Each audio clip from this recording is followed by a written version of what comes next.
World turning round and round, see this in every town. Never here, I just roam. Questions leave me alone.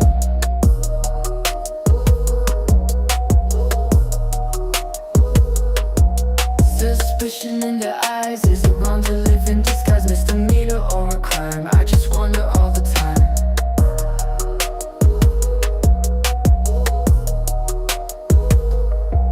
You don't need my ID, just let me be, let me be.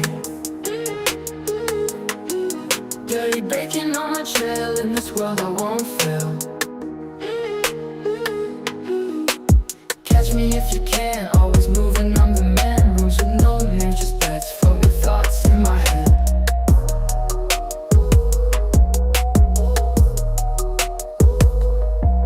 On a train or in the sky, I'm the one who loves to fly. No chains to hold me down, freedom's what I found. You don't need my ID, just let me be, let me be. Dirty bacon on my trail, in this world I won't fail.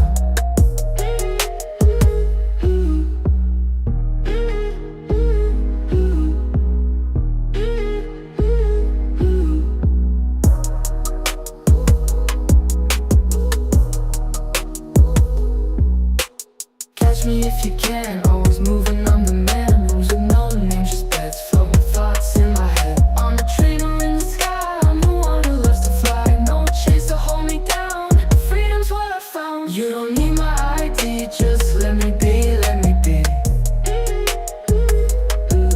Dirty bacon on my trail, in this world I won't fail.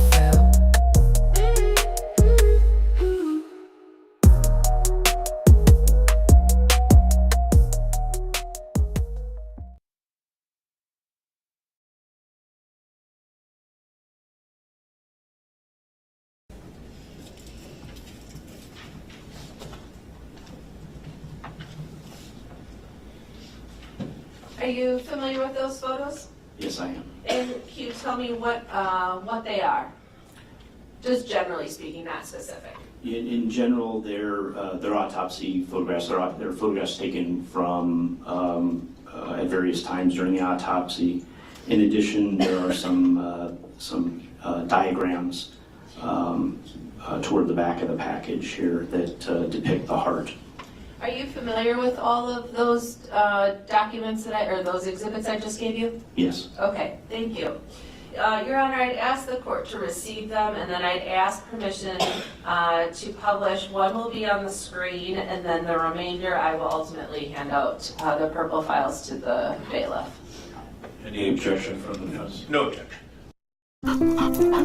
Hi, I'm Brett. And I'm Jonathan. This is Darla. All right, so this was 60 through 68? Yes. Okay, those are all received. So, Dr. Kelly, you talked about the first one being the transport bag. Is that exhibit number 60? It is. Okay, I'd like to be able to put 60 on the screen.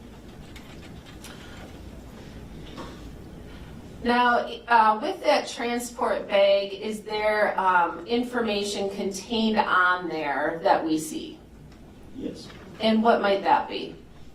This tag is from the Allegheny County Coroner's Office, and it depicts the demographic information, or like as you say, the vital information about the person. And on this particular one, is there an indication that it is the transport bag for Joseph Carnot? Yes. And does it indicate a date of death on there?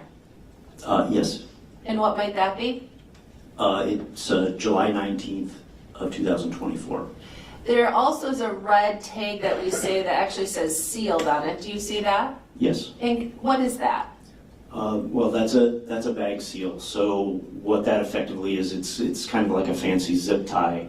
It's plastic, and it has a unique identifier on it, and that's something that can be recorded by the coroner's office. And much in the same way that if you're following a truck on the highway and you see that little tag on the back, it doesn't prevent somebody from getting in there, but it will tell you that the seal has been broken, that somebody may have been able to get inside. So finding an intact seal means that The bag has been closed since the seal was applied to the bag. Thank you. And were there any issues with this particular bag at all? No. Thank you. Judge, I'd like to provide the folders to the bailiff. Okay.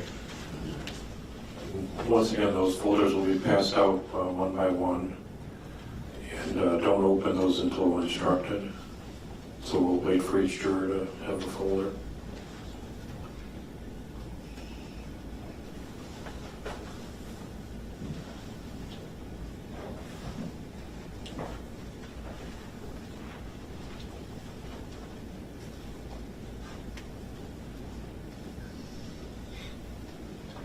Got some up front, please, so.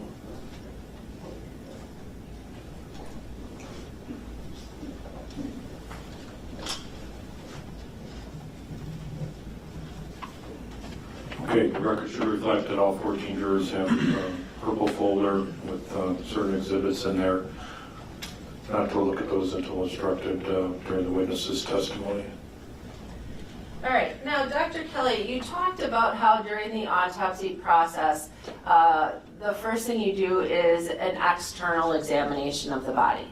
Yes. And part of that is observing any wounds or injuries or disease that might exist. Is that fair? Correct. Okay. So in the photo that, or I'm sorry, in the exhibits that you have, if everybody could turn to Exhibit 61, it's the first photo that's in the packet. And if people could just turn to that one, and then we'll talk a little bit about that, and then we'll cover that photo back up. But in this first photo, 61, do you see some black box that's kind of on the top and the bottom portion of 61? Yes. And is that just to help kind of cover, to make it a more sensitive photo?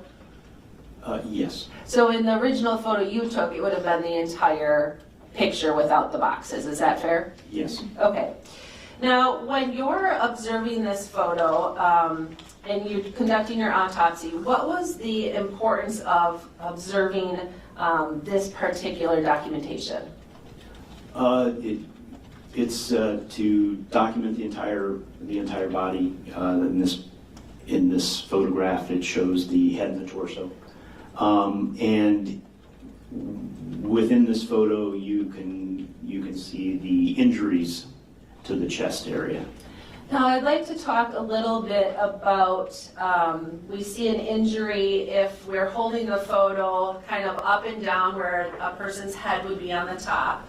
The injury on the right-hand side, kind of under that left breast area. What did you observe in this photo with that injury? Yes, in this photo to the left side of his chest, under the left nipple, that is a stab wound to the chest. Now, we see some kind of injury in the middle, in between, kind of on the breastbone, and then we see kind of a curved injury kind of to the left of that in the photo and above that. What is that from, if you know? The rest of the injuries that you're looking at to the chest, you notice that they're kind of in the midline and they have something of a pattern to them. They have a curved nature. These are injuries that are related to resuscitation and are either, and could be a couple of different things or both. One is defibrillator pads. It could be burns and abrasion from the defibrillator. Also, if a Lucas device was applied, this is a piece of mechanical equipment that does CPR for the rescuers. So it actually takes the work of the actual compressions of the chest away from the rescuer. So because it's curved and round, that can be one or both of those medical interventions. So for those particular injuries from the medical intervention, was that any concern to you related to cause of death at all? No, they're not related to the cause of death. So you would still even though they're not related to cause of death, you would still document them as part of what you're seeing on an individual? Yes, despite obvious evidence of injury or obvious evidence of a cause of death, I still document everything at autopsy. Okay, thank you. So if we could close that photo and then look at photo 62, or exhibit 62, I should say, which should be the next one. And if we kind of put it where it would be up and down with the head on the top and the lower torso or stomach area on the bottom. Is it common for you to take kind of more general photos and then focus in on specific things of interest to you? Yes. And is that what you did with exhibit number 62? Yes. Okay. What did you see in exhibit number 62, more close up? So in this photograph, you can see the left nipple in the photo, and below that you can see the stab wound that I referred to earlier. When you look at that stab wound, what is it you do to try to assess it? Well, I describe it, I measure it on external examination, and look for any other injuries associated with it, any injuries around it. Okay. And you did that in this particular case? Yes. All right. Then if we could look at exhibit number 62. I'm sorry, 63. Don't settle for less. Here's what others are doing to fix missing and broken teeth. The company everyone has been raving about is called Nuvia, with thousands of 5-star reviews and a 99.13% success rate to back it up. It's no wonder Nuvia is the clear choice for thousands of patients nationwide. And that's not even the best part. It takes them only 24 hours to eliminate the problem and provide a permanent solution. Being able to deliver a final prosthetic within 24 hours has been a game changer. You're getting a final material, you're getting zirconia, the best, strongest dental material that we have for all Onyx prosthetics. You're getting it within 24 hours after surgery. People are always asking me, are those permanent? Are they going to last a lifetime? Well, yeah, they are. 2.5 years later, and they're Free.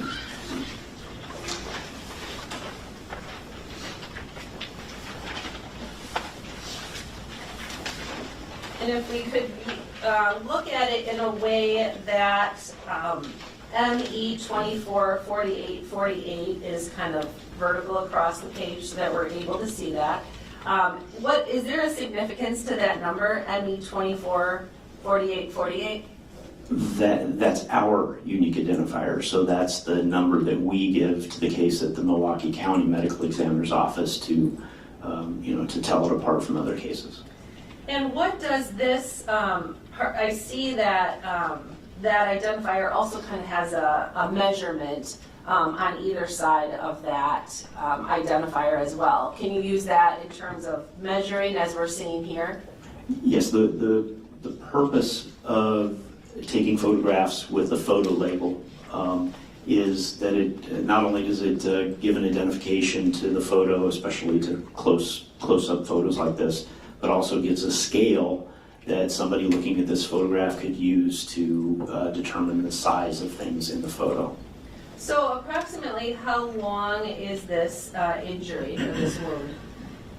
I believe I measured the wound at a total of 6.2 centimeters, which is effectively it's about 5.5 inches. Okay. And as you're doing that, is it common for you if you see a wound to try to kind of put, if you will, kind of the skin together to kind of analyze it or look at the edges of the skin and what that looks like? Yes. Why do you do that? Your skin has elastic fibers in it, and they actually run in certain orientations, so they run in certain directions. And if you create a stab wound across those elastic fibers will contract and will cause that wound to open up wider. It'll make it look like a gaping wound. If you create that wound in parallel with those elastic fibers, it'll kind of stay together more. And then of course, everything in between. So when we have a wound that's kind of gaping or wide open, in order to measure it better, it's a lot easier to put it together and measure it that way, so that we get an accurate measurement. Thank you. And then if we can look at Exhibit 64, are we able on 64 to be able to see you kind of doing that with maybe a finger in there, kind of on the side of the body? Yes. Okay. So as you observed this injury, did you notice anything, or are you able to notice anything externally on kind of the shape of the wound? Yes. And what might that be? So some stab wounds are the stab wound itself. They are just a cut, or a single defect, linear defect. Other stab wounds, they have additional injury or sharp force injury that is related to either the part of the insertion of the knife or the removal of the knife. So in other words, knives have sharp edges. So if you put it straight in and pull it straight out, you might get just the slit that represents the width of the knife. But that doesn't always happen. Sometimes if there's movement to the person's body or movement to the knife as this is taking place, you can get additional injury to the wound. So it can look something like this, in which it's kind of a wide angle V shape. It almost looks like as it was being inserted or removed, the edge of the blade created additional cutting to the skin. So instead of just having a very simple in and out slit-like stab wound, you have a more complicated wound where there's an incised area. And then can that also then impact what you see internally? Possibly, because the same cutting surface can glide across soft tissues underneath the skin. So the wound inside can actually be much longer than the knife. Thank you. So at this time, if everybody could put their photos back into the purple file, I think we'll continue on with additional testimony. So as you saw the... Okay, the bailiffs can have their seats, and you're going to have them refer back to those at some point? I think we'll leave them with them for now until Okay. the conclusion of the testimony. Sure. Thank you.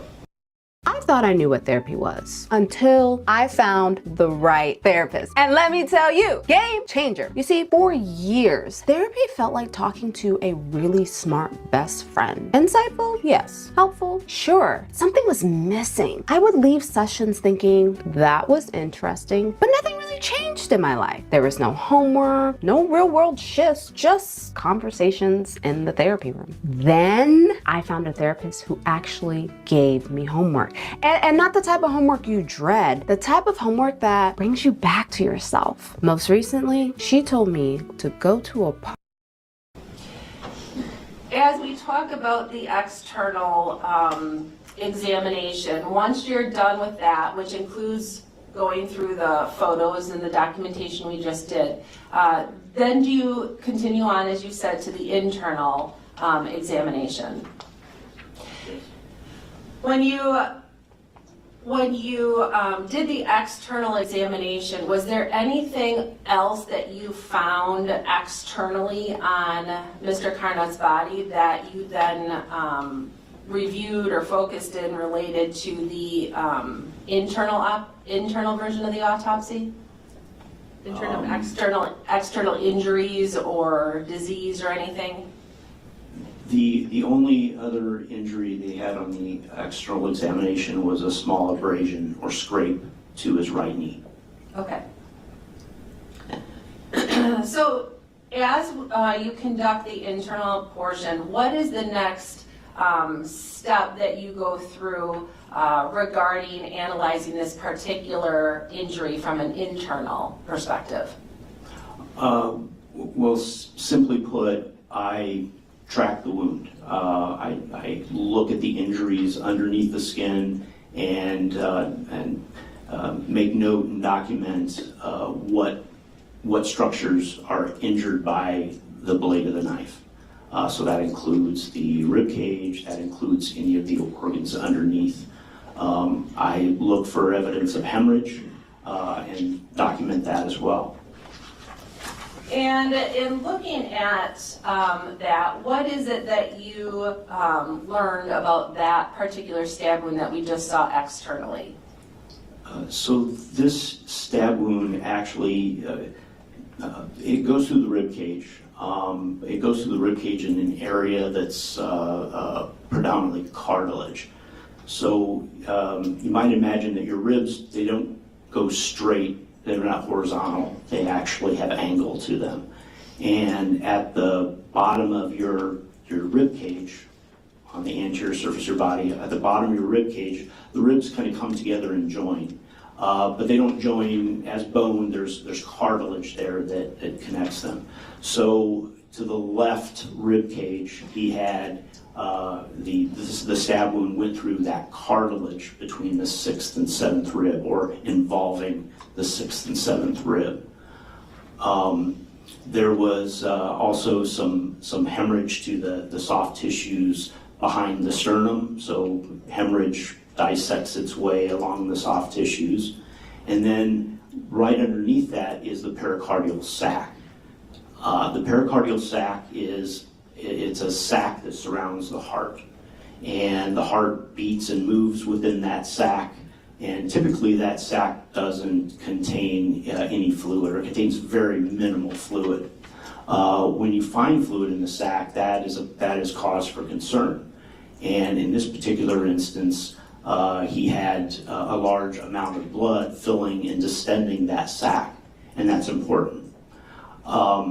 The amount of blood, by the way, that's in that sac is about 300 milliliters or cc's, which a can of soda is, for reference, a can of soda is about 355 milliliters. So it doesn't seem like a lot of blood, but the fact that the sac is not there to accommodate that blood, that's the important issue in Mr. Carnot's death. The heart, as I said, it moves within the pericardial sac. It opens up so that blood fills the chambers of the heart, and the ventricles of the heart fill with blood, and then they contract, and that blood gets pushed out through the large vessels all over the body into the lungs. If you do anything to impede the heart's ability to open up and receive blood, you impede the heart's ability to move blood throughout the body. So you can kind of think of it as, slowly, if you fill that sac around the heart with blood, you're sort of strangling the heart. You're taking away its ability to effectively pump blood to the rest of the body, which obviously is what its function is. So at some point, the heart is going to fail because it's no longer able to perform that function. In this particular instance, Mr. Carnot had a stab wound that caught the edge of the right ventricle of the heart, and that opened up a small opening between the chamber of the heart, where the blood is at, and that sac around the heart, which is where I found the collection of blood. So as you can imagine, with each beat of the heart, blood is being forced out of that small defect to the wall of the heart into that sac. And so eventually that's going to fill up, heart is going to fail, and he will die from that. Now, to be able to understand that, is it helpful to sometimes look at it at an anatomy diagram? Yes. So I'd like to have you focus on the diagrams, which I believe, if I recall correctly, should be exhibits number 65 and 66, 67 and 68. Does that look about right? Yes. Okay. And I'd like to provide you with a pointer, and then I'd also like a microphone, Judge, if that's okay.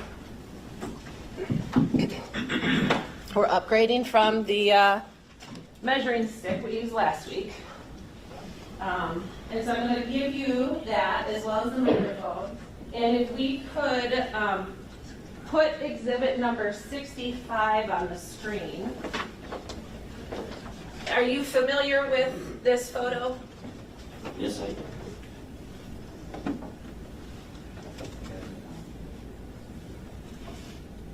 Yes, I am. Okay. Yeah. You've never seen a pillow like this before. Have you heard about Dorilla Ergo? It's the cutting-edge ergonomic pillow that people actually look forward to laying their heads on. It's time to stop accepting old, sweaty, bacteria-ridden, spine-bending pillows. This marvel of sleep architectural design is here to mega boost your health to another level. Here are 9 reasons experts and customers love this ergonomic pillow and how it will completely change your sleep quality. 1. Reduce snoring. Mouth breathing ruins sleep and raises cortisol levels, leading to poor recovery, muscle loss, and premature aging. And it's far more serious than just snoring. When your breathing stops, even for just 10 seconds, your blood oxygen levels plummet, and your heart has to work overtime. The ergonomic shape of Dorilla raises your chin and opens up your breathing tract, which not only reduces snoring, but also increases oxygen intake needed to reduce stress and improve cognitive function. 2. Improved posture. Dorilla Ergo is meticulously engineered to promote optimal body alignment and reduce morning pains and stiffness. It minimizes the risk of chronic pain in the jaw, neck, spine, and back while restoring a correct and healthy posture. When your spine is properly supported, your nervous system can regulate properly, your muscles can repair, and your discs can rehydrate. That's the difference between temporary relief and actual recovery. 3. Stress reduction. Poor sleep posture spikes cortisol, which affects metabolism, hormone imbalance, muscle growth, and serotonin production. Dorilla Ergo promotes proper alignment, ensuring you get deep, restorative sleep that helps keep. And are these photos that you actually provided to me in anticipation of trial? Yes. Yes. Okay. You want to tap the top? Does it? It seems to be working. Okay, perfect. All right. If you could just kind of describe what this anatomy drawing is as it relates to what we're talking about here. So I chose this because it focuses on the area of interest. So this is a diagram painting that was created to show the heart, the lungs with the anterior chest removed. So on the edges here you can see the ribs, and it's as if those have been just removed, taken away, so that you can see all these structures. So this gray thing around the heart is the pericardial sac. So you can see there's this sac surrounding the heart as I described it, and this is the heart inside. And as you point to that, that's kind of in the middle of the photo, would you say? Yes. And it's identified? Yes. Okay. These over to the sides are, of course, the lungs, and the blue and red, they're that color to tell you the difference between oxygenated blood and unoxygenated blood. But these are the great vessels, the aorta and the superior vena cava. Okay. Now, if we look at exhibit number 66, is that the same photo that we looked at before, but with an additional notation on it? Yes, this is the same diagram. What I've done is I've given you an idea about where the stab wound to the heart was located. And where, can you point to where that is? It's right here. I have an arrow and an asterisk pointing it out. So when you talk about that sac with that heart, and we're kind of looking at that diagram, it looks like the lungs and the heart are really quite close together. Is that pretty fair?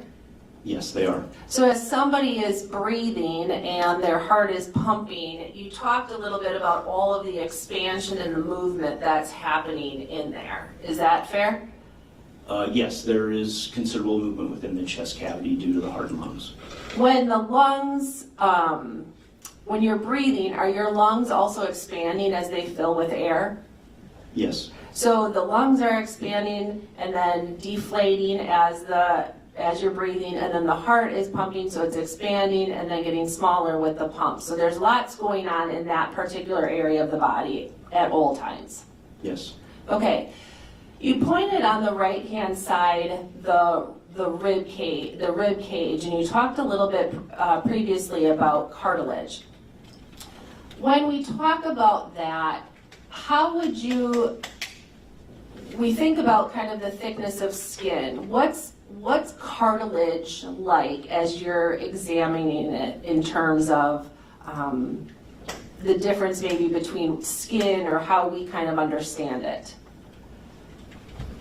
So cartilage is not as dense as bone, but certainly much more dense than the skin and the soft tissue underlying it. So as we talk about stab wounds, in order to kind of go through cartilage, is that just an easy kind of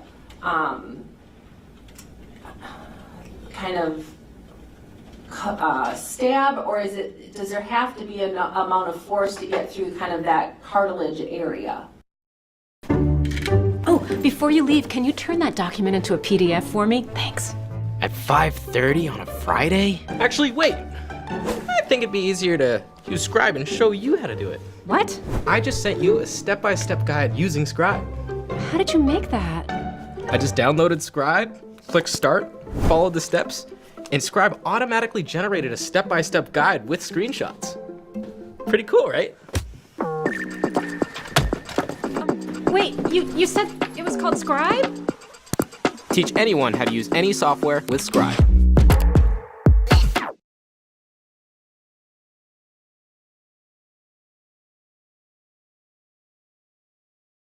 Guess which student has a better chance of getting into an Ivy League school? First, take a look at Zach. He's valedictorian, National Merit Scholar, and he's president of the debate team. He's got a 4.4 weighted GPA and a near perfect score on the SAT. Most people would think if anyone could get into an Ivy League school, it'd be Zach. And on the other hand, take a look at Sarah. She doesn't have the best GPA or test scores, but she has things that Zach doesn't. She picked the right AP classes and summer programs, which got her a letter of recommendation from a nationally recognized scientist. She picked the right extracurriculars that didn't waste her time padding her profile with activities that made her look like all the other applicants. She didn't waste countless hours on tutoring, trying to get perfect grades and proving that she can handle a heavy course load at an elite university. And instead, she forged a From the density of it. Common sense, it's much denser, so it will take more force for a blade to go through cartilage than skin. It's important to point out that in terms of blades, the blade is sharp, so it will go through lots of things. All you have to do is overcome the resistance of the skin, and underneath there, everything else is pretty easy to cut through. Cartilage would create a little bit more resistance due to its density and its composition. And then of course bone is very hard, and that would create a lot of resistance to a blade passing through it. So as you looked at Joseph's body during the autopsy internally, were you able to see the direction and where that knife went through in the cartilage? To some extent. I mean, obviously I can tell that there's 3 dimensions. And when we describe, certainly when we describe gunshot wounds, for instance, try to describe them in those three orientations, you know, whether it's front to back, left to right, right to left, and whether it's up or down in orientation. Sometimes it's not possible, and sometimes, such as this case, it's kind of difficult, and when I have a level of uncertainty about it, I won't hazard an outright guess. So in this case, I know that it's front to back, but because of the movement of the heart and because of the size of the injury to the overlying cartilage, I didn't give an opinion on whether or not this pathway is left to right, right to left, or whether it's up or down.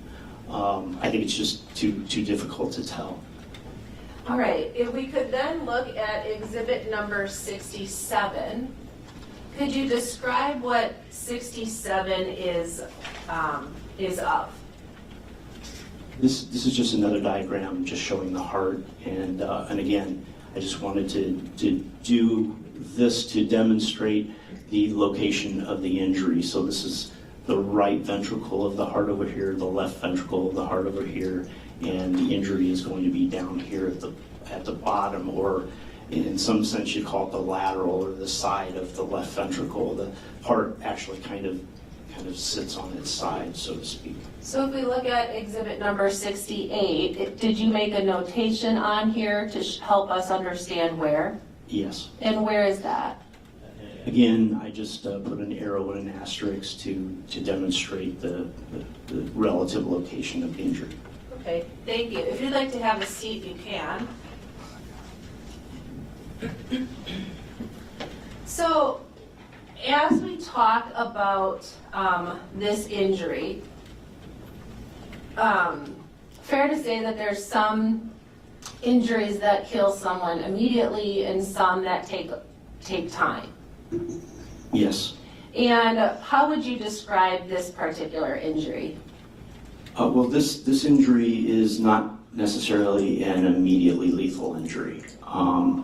It's, as I said before, it's an injury that would allow for the accumulation of blood into the sac around the heart. With each beat of the heart, more blood is entering that pericardial sac. So would somebody maybe be able to move around for a little bit? Yes. Would someone maybe be able to talk for a little bit? Yes. Eventually, might that person become unconscious? Eventually, yes. Is there a scenario where they might become unconscious, then come to a little bit and become unconscious again? I suppose that's possible. Okay. Now, with this type of injury, as we're talking about kind of the process of the blood filling that sac portion of the heart, and it not happening, it's not causing death right away, how much time might it have, give or take? Not, obviously there's not going to be an exact situation, but generally speaking, what might it look like? Yes, that is going to be difficult. It really depends on a lot of factors. One being the size of the defect, but also how fast the heart is beating, what the blood pressure is at that time. So it's difficult, but certainly it can happen within a matter of less than a minute. But it can also, an injury like that could allow somebody to remain alive alive meaning their heart is still able to beat for several minutes. During that time, it would be pretty critical to have immediate emergency response. Yes. And what type of, with this particular wound and this particular stabbing, what type of things might the person be experiencing while this is happening? After the stab wound, but before they pass? What might that look like? Symptoms that they might experience? Sorry. As I said, as the blood fills the sac around the heart begins to fail. that person would, certainly start to experience the effects of that, things such as dizziness. They certainly could become, move in and out of consciousness. But certainly dizziness, they might have a little bit of chest pain, and then of course, because the heart is failing, they probably would experience some shortness of breath at some point before they pass. If you are around someone during this time, would it be pretty evident that a person would be in pretty in need of dire medical care? Yes, they would be in need of immediate medical care. Why? Why can't I make any changes without an admin approval? Huh? You should try Monday.com. I'm swearing off work platforms. I know you've been hurt before, but Monday.com is different. All work management platforms are the same. Monday.com is the one you'll actually love to use. It lets you set up your workflows yourself. No admin, no long approval process. You're in charge. I don't have time to learn a new platform. That's fine. Monday also has a ton of templates you can choose from, so you can be up and running in no time. Oh, that sounds nice. Did you see the dashboards? They update in real time from your team's day to day, so you're always in control. No freaking way. I don't have to put the data in myself? Are you for real? Monday.com handles all the boring stuff, so you can focus on what really matters. But what if we're not compatible? And if somebody is checking their pulse, would their pulse at that time might feel weak or might be faint? Yes, at the end when the heart stops basically beating and forcing blood through the arteries, which is what creates your pulse would become weaker and perhaps thready, so that it's difficult to even palpate. Now, if I could bring your attention to exhibit number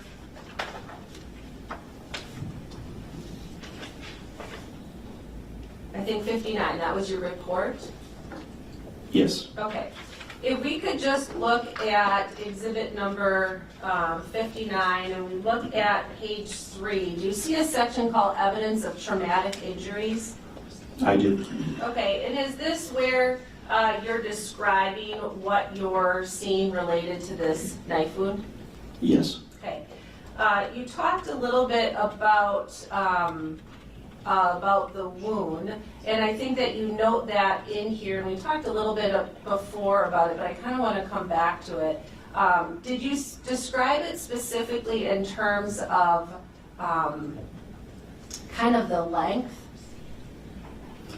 Yes, I did. And what did you say regarding that? So the total length is 6.2 centimeters, which is divided into two portions of, as I said, a wide-angled V-shaped injury.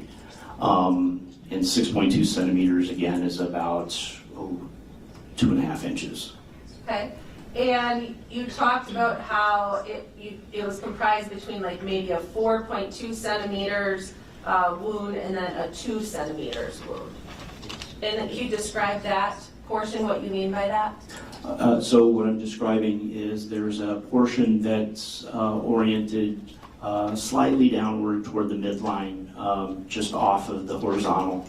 And then there's away from the center of the body, the outer portion is more horizontal, and it's a 2 centimeter portion. So there's a stab wound with a separate area that's a little different in orientation, hence the V shape that I was describing.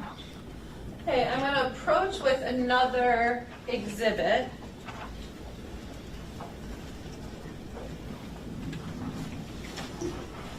Exhibit number 77, can you look at that?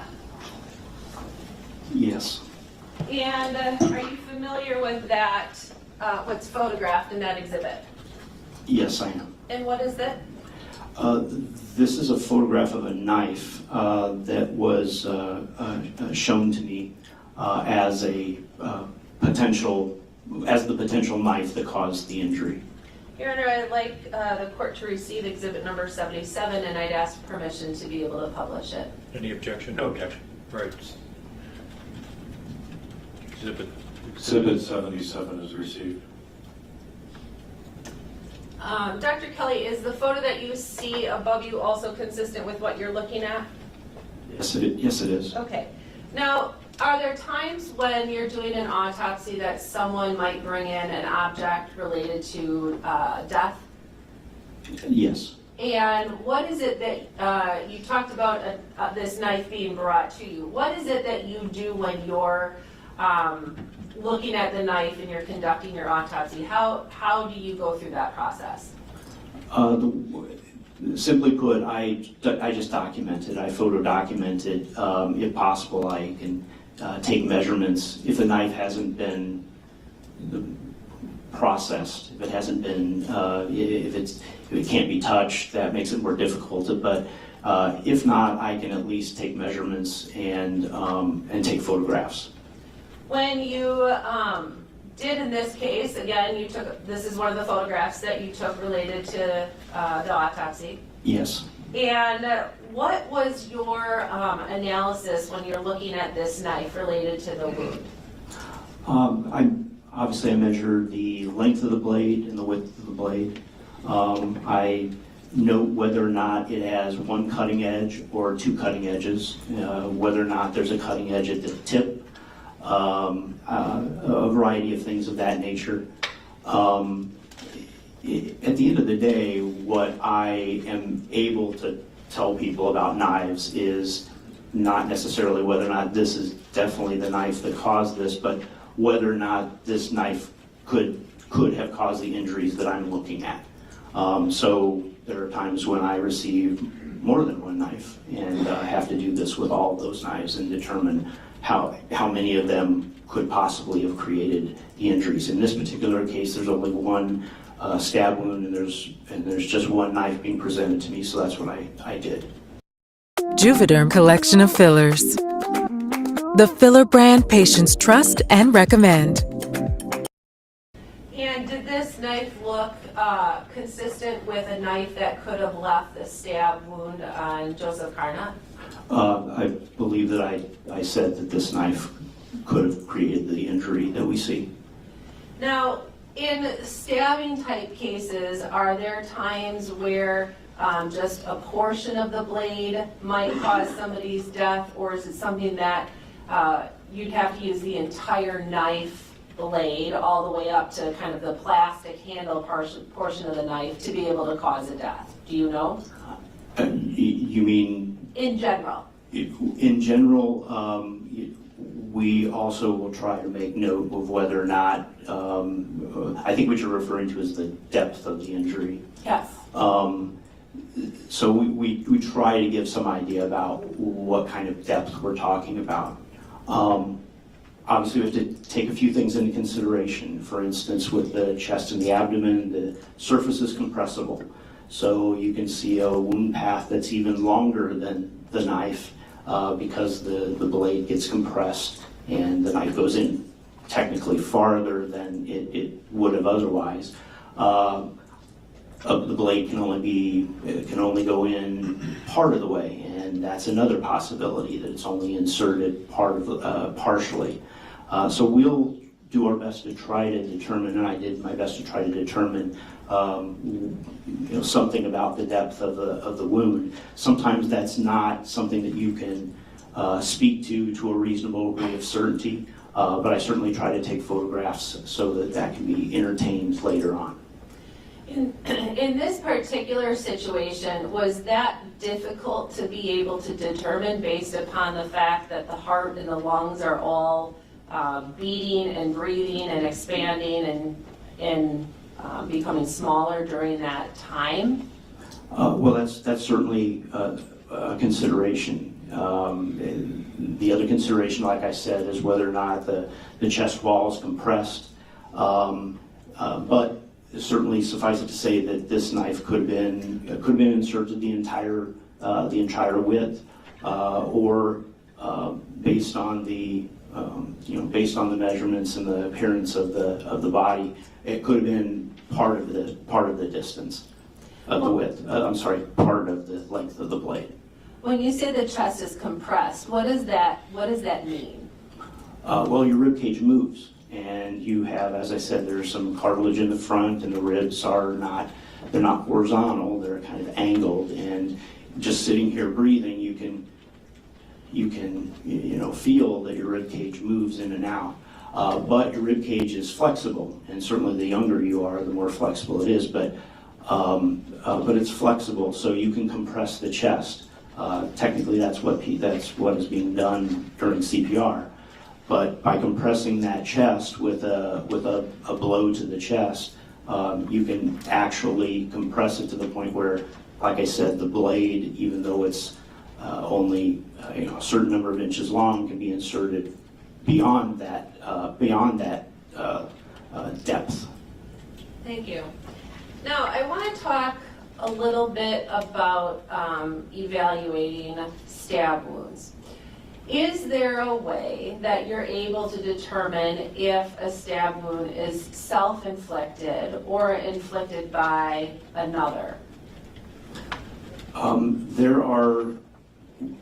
We will make note of all of the characteristics that might help to make that decision.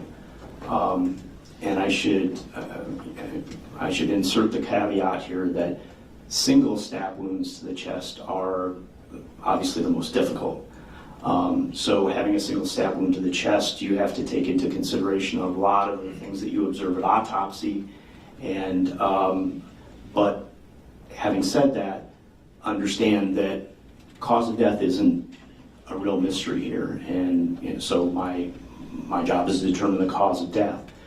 To determine the manner of death, you have to go beyond the autopsy. Autopsy is just one set of facts that you use to determine the manner of death, whether or not it's a natural accident, suicide, homicide, or undetermined case. So that requires more information about the circumstances, the scene, the person themselves, and their past history. So from the standpoint of evaluating the injuries, I'll make note, or by not making note, I'm telling you that certain things are not present. So you'll know what kind of factors are present and not present in making a decision on whether or not this is or could be self-inflicted versus a homicidal injury. So in this particular situation, are you able to determine whether or not it was self-inflicted or not self-inflicted? No, from my involvement in this case, I can tell you the cause of death, but I am not able to tell you the manner of death. And as we look at that, there are times where you're able to determine both the cause of death and the manner because it's clear to you. Yes. And then there's times where there would have to be an evaluation of much more than just the autopsy. Correct. And that's the situation that we're in today. Is that fair? That's fair.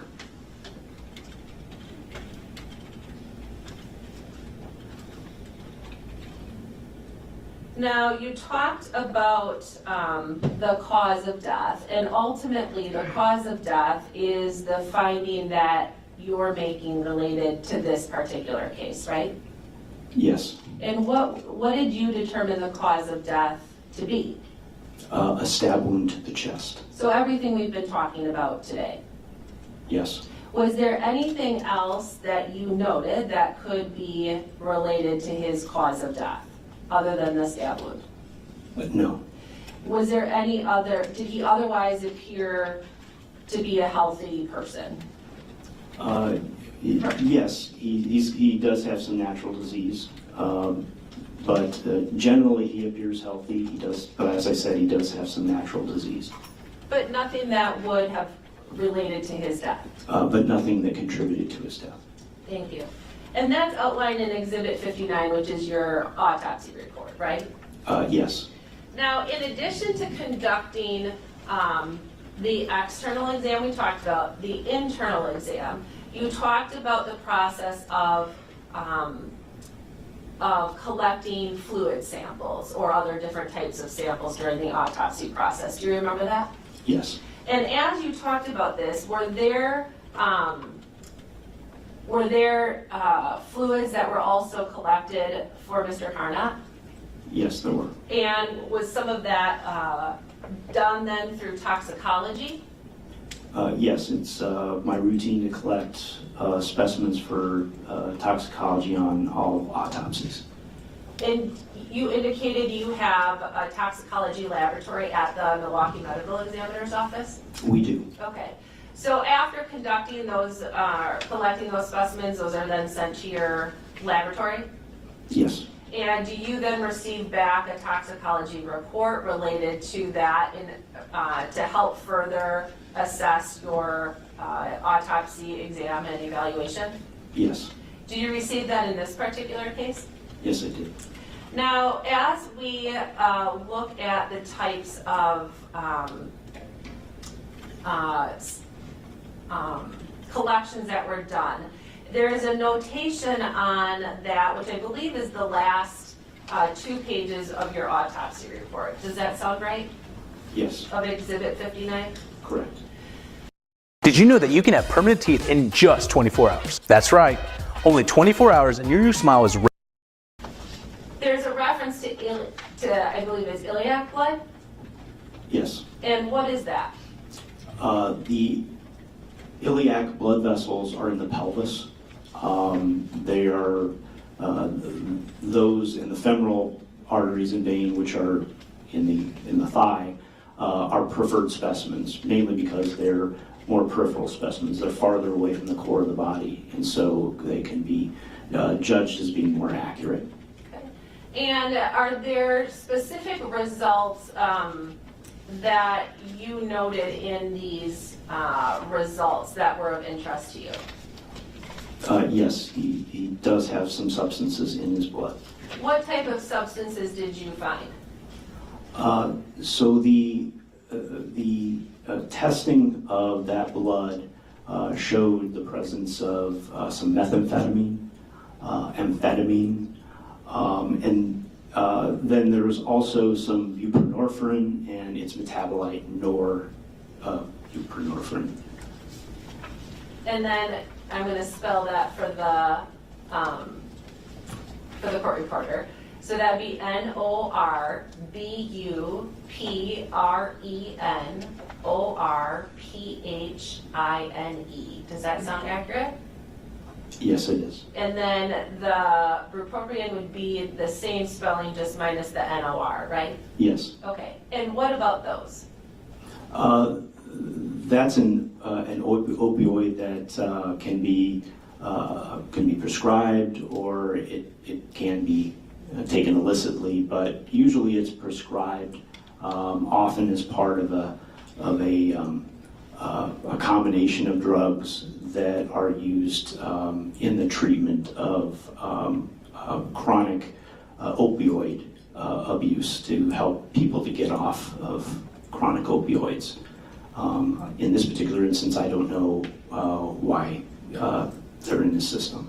And are those, when you look at the quantitation of those, are those a significant amount or anything that causes you particular concern? Nothing that causes any concern. They're small amounts, but certainly their presence is of note. And then you talked about methamphetamine and amphetamine.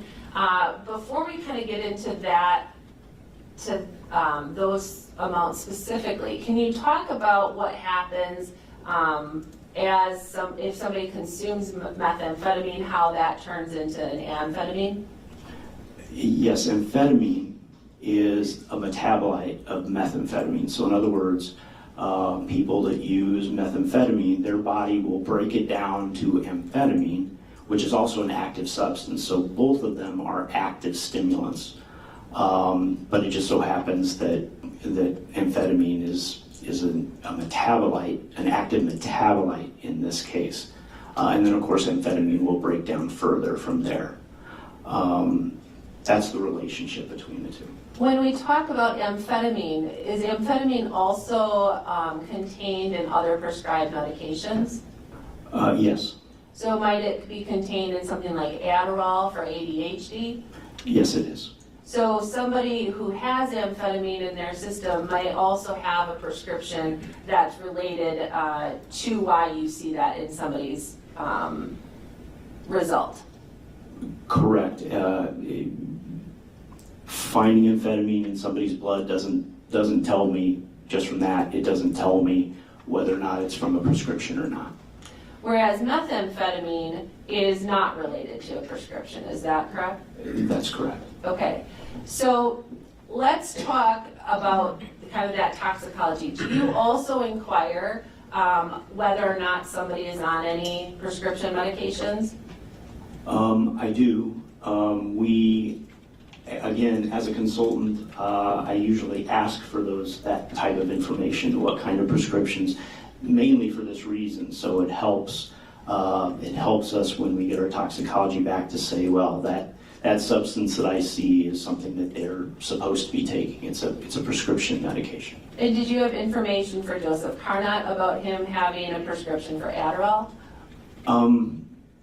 Well, not exactly. What was the information that was given to me was that those were prescriptions that were found at the scene, but I was not told whether or not they were prescribed to him or not. Okay, so hold on a second before we get into kind of a transition into the prescription history. You've been in here about an hour and 20 minutes, so I think we'll take a break and had a clean transition, but it's still a little bit of a transition, so it's a good time to pause since we've had the jurors in here and the staff for about an hour and 20 minutes. So we'll take a 20-minute break. Once again, leave your notebooks on your chairs and the folders. And we'll see you back in the courtroom about 9:50, 20 minutes from now, roughly. All rise for the jury.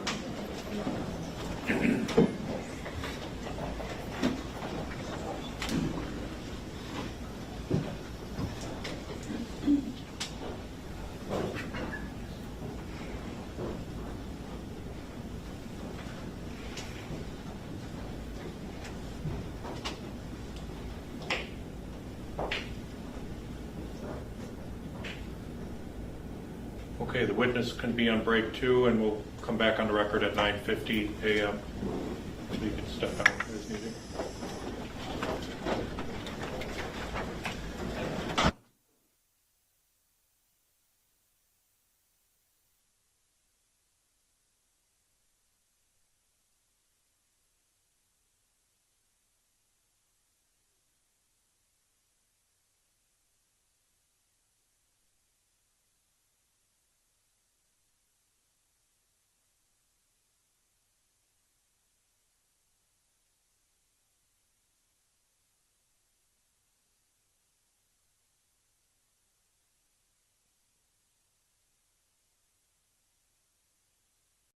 Look at that quantity of methamphetamine.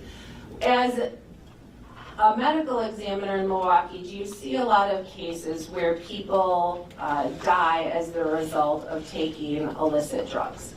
Yes, we do. And can methamphetamine with a particular dosage for that person potentially cause somebody's death? It can.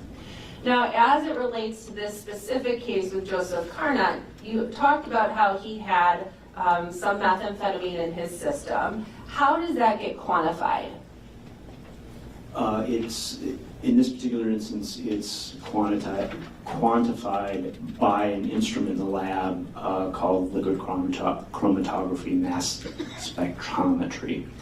Okay, I think I'm asking. I'm going to say LCMS. How's that? Perfect. I think I'm asking it in a little bit different way, but that's the instrument that does that. How does it get measured? Maybe that's the right word. When you say measured, do you mean? In the quantity of somebody's blood. Oh, are you talking about the units that it's Yes. measured in? Oh, okay. The units are in micrograms per liter.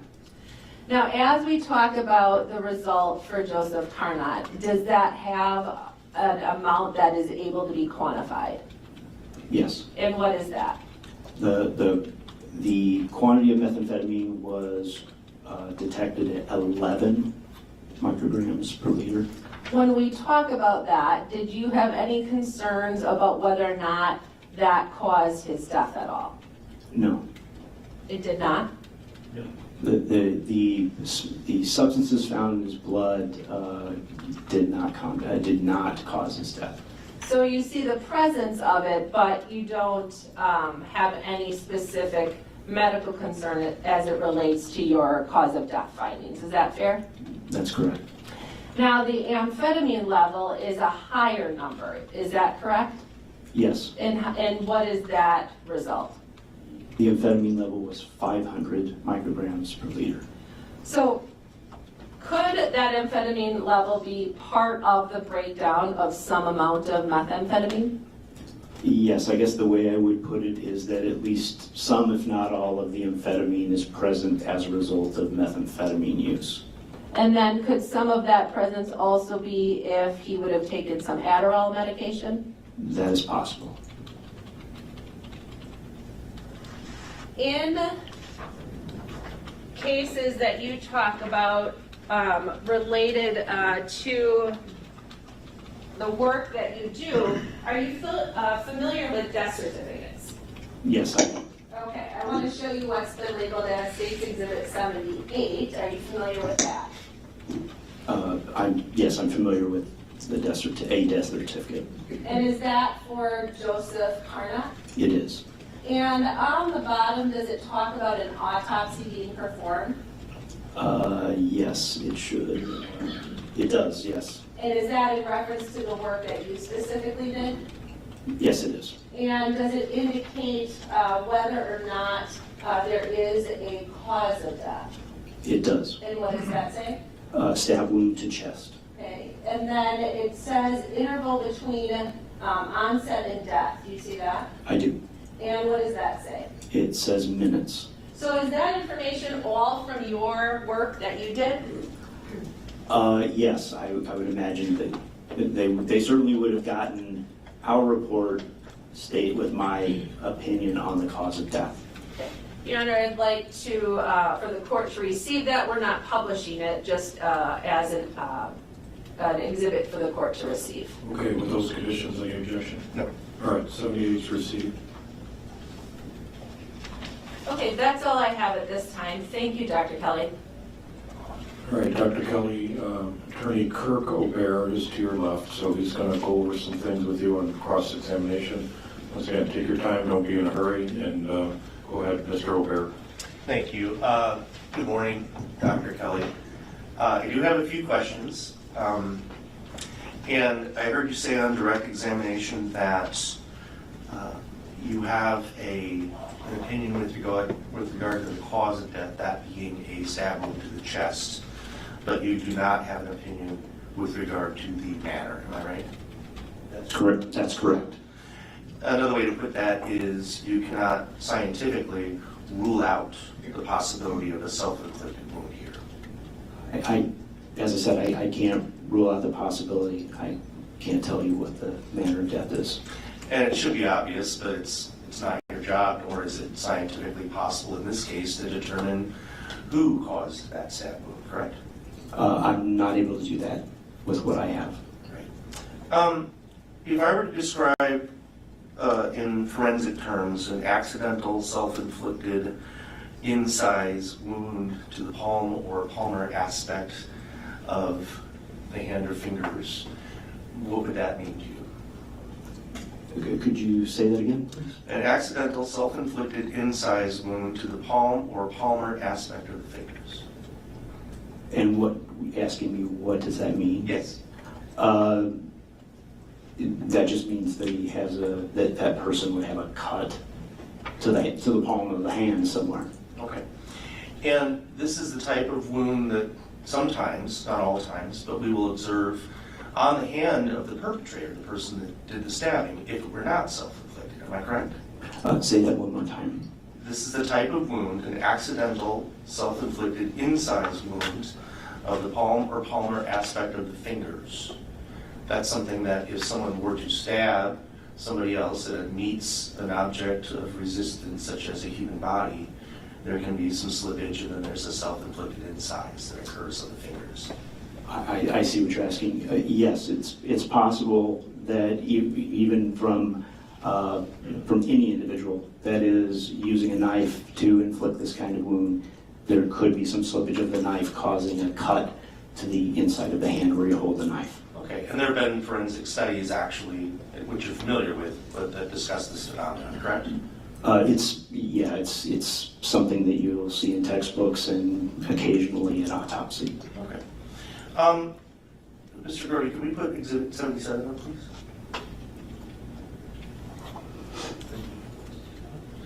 Now, Dr. Cully, this is the knife that we were discussing. Now, I'm sure you see all kinds of knives, all different types. Am I right? Yes. Okay.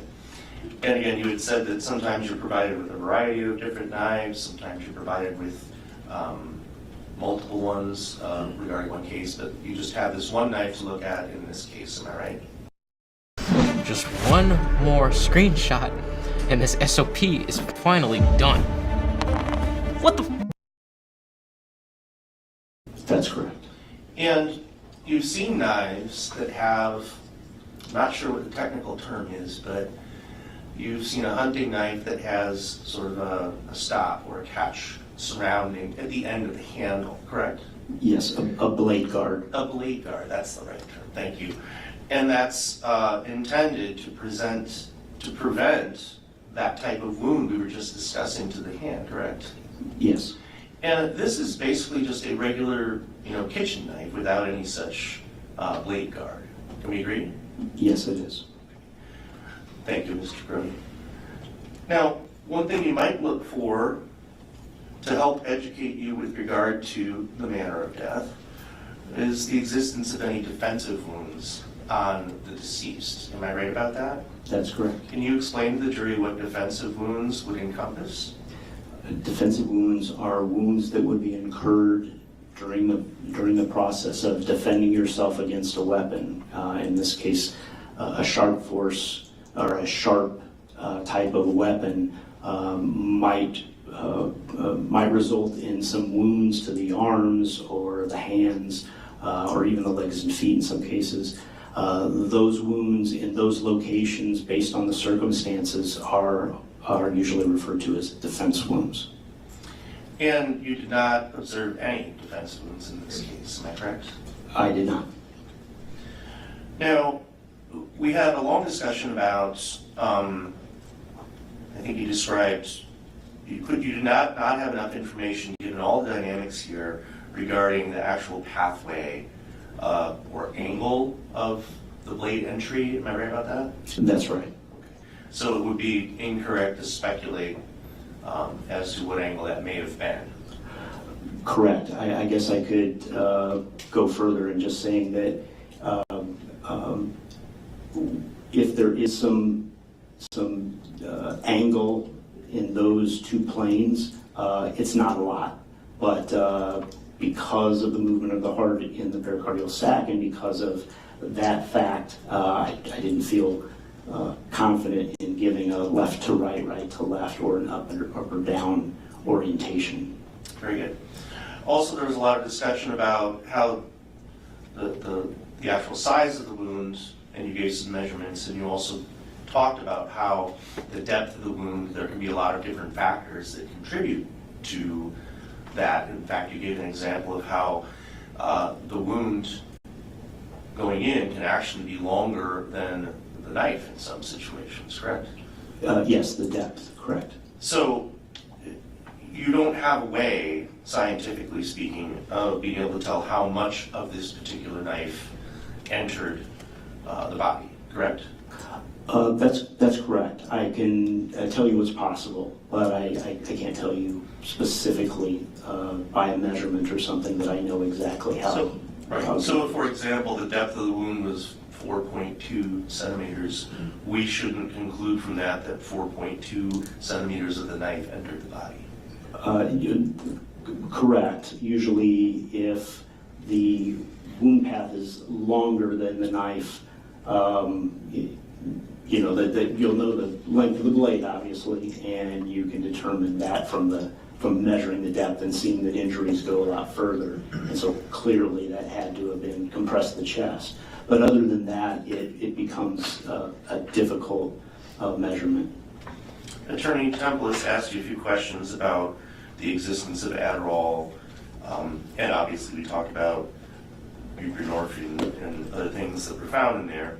And some of our questions had to do with the possibility that some of the amphetamine that was found could be theoretically attributed to taking of Adderall or some other type of prescription medication, correct? That's a possibility, yes. But you also said that given the amount of methamphetamine and the fact that amphetamine itself is a metabolite of methamphetamine, it's not surprising to find this amount of methamphetamine compared to the amount of methamphetamine. Am I correct?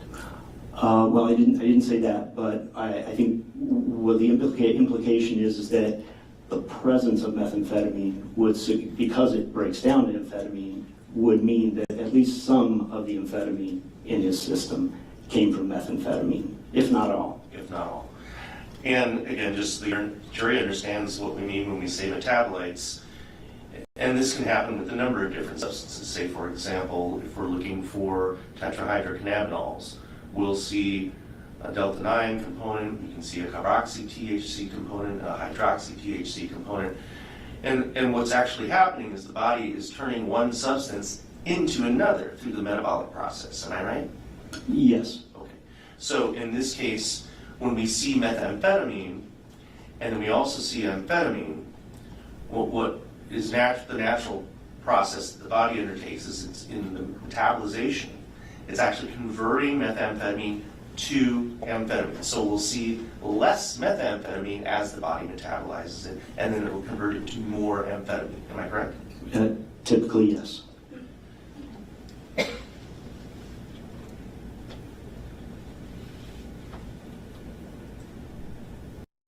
I've been using BetterHelp since 2020 when I needed to find a therapist but couldn't leave my house. And in the process, I realized that BetterHelp actually automatically helped me solve a ton of the issues I had faced in the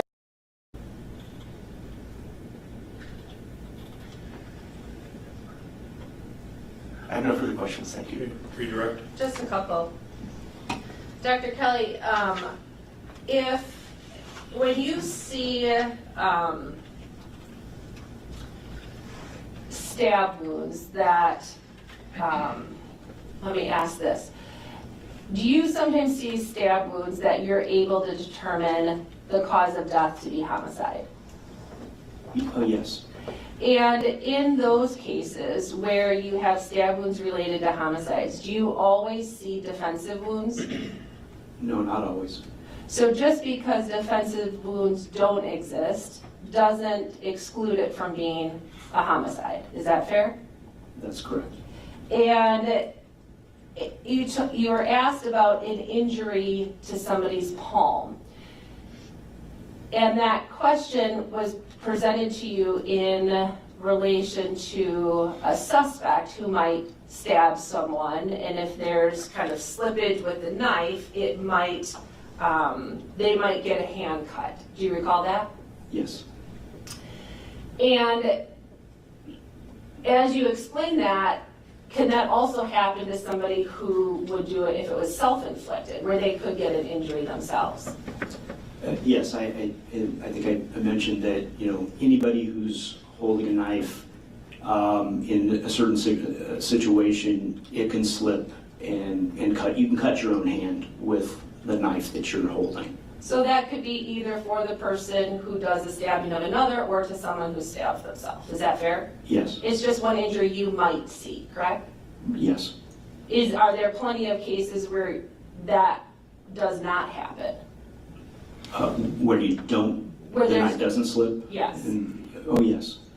And in situations where somebody might have, in a case with multiple stabbings, say in a homicide case, and someone stabs someone multiple times and there's a lot of blood, does that often impact just the knife being slippery? Yes, that certainly is one of the reasons why the knife would slip. Now, in this particular case, with the amount of blood that was filling the sac around the heart, would more of the blood have been contained in that sac versus coming out of somebody's body? That's a difficult question to answer because it really depends on the set of circumstances. I mean, certainly any time that you create an opening from the skin to a wound site, you have the potential for blood loss. But keeping in mind that your body has cavities and that blood can fill those cavities. So there are cases of both stab and gunshot wounds in which there's very little blood at the scene because it all collected within a cavity. In this particular instance, that's what happened, but instead of bleeding, and as essentially exsanguinating into the cavity, the blood filled the sac around the heart, and that is what created the tamponade, or the effect of freezing the heart's ability to contract. But yes, it's really difficult to determine just from a random set of circumstances whether or not you're going to see a lot of blood at the scene or a little, not a lot of blood. So you found a lot of blood inside in the internal cavity in the sac around the heart. Is that fair? Yes. And you said almost like a can of soda quantity. Yes, well, a can of soda is a little bit more, but to give you an idea, he had 300 milliliters of blood. So not quite the whole can, but a good amount of it. Pretty close to a full can. And so if there was little blood, well, let me ask this question. There's going to be some blood that comes out if somebody's stabbed, right?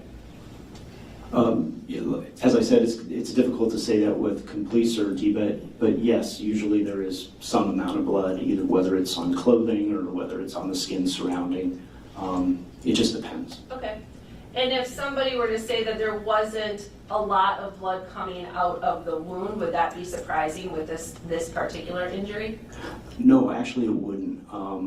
Mainly because the blood obviously is collecting in that sac around the heart. If there was a large opening between the sac around the heart and the outside the body, frankly, it would have had a place to go, and maybe it wouldn't have created the tamponade or the freezing of the heart. So I'm not surprised by that, no. Okay. And in reviewing, if we come back to Joey's hands, did you have the opportunity to review or to examine his hands? Yes, I did. And did you notice any injuries, any knife wounds or injuries to his hands? I didn't.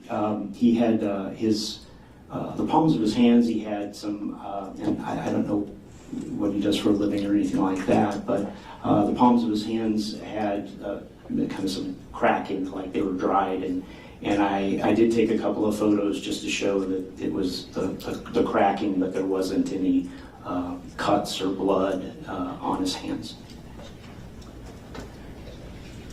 I don't have anything else, thank you. Very briefly, just go ahead. Ross. Dr. Kelly, Attorney Temple just asked you a few questions where she utilized the term homicide. And I want to be clear here. It is not your opinion to a reasonable degree of scientific and medical certainty that this case is a homicide. Am I right? Correct. I'm not giving an opinion on what the manner of death is. No further questions. Anything else? No, thank you. Okay. Doctor can step down, watch your step, and hand the exhibits to the bailiff. Okay, thank you.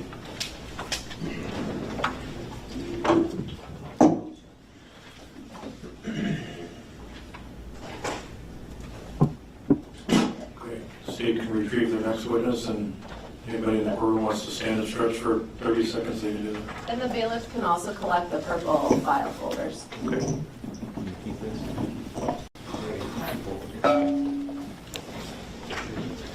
The state would call Brittany Hippis.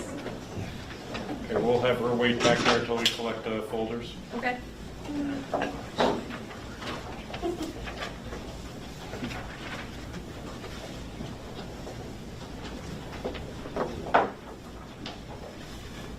Have you wait for a second. Juvederm collection of fillers.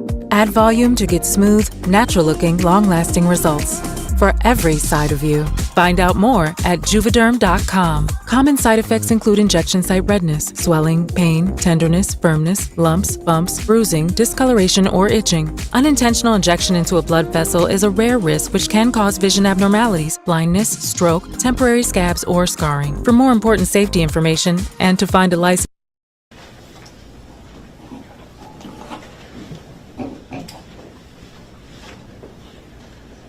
Okay, we'll have you raise your right hand and face my direction.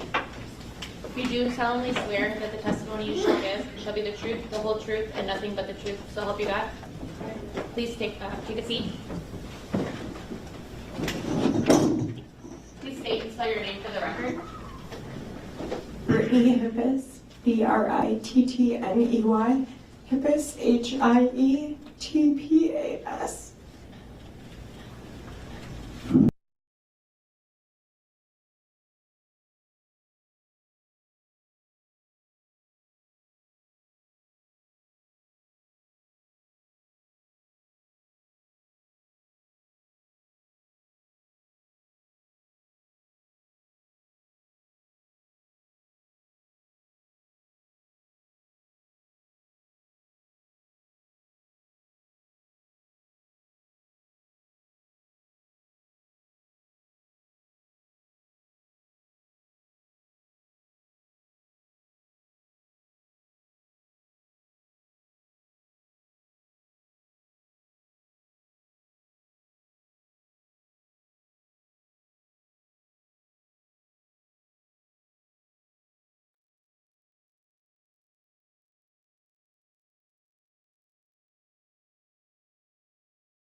Correct.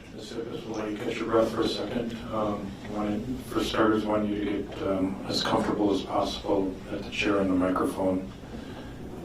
The chair you're on is on wheels. If you need to get close to the mic, you can use the chair and move up. Or if you need to move away from the microphone, you can go back. The microphone in front of you, in front of all the witnesses so far, is flexible. I want to leave it in a proximity to your mouth so when you speak and answer questions, your voice projects into the mic. Sometimes if I drift away from the mic, people can't hear me. You should try and avoid drifting away from the mic unless they need you to look at something on an easel or screen in the courtroom. If you have to step away, the bailiff has a handheld mic to give you if you have to point anything out on an exhibit. You're going to get questions from Ms. Templis in a few moments. We're not in a hurry.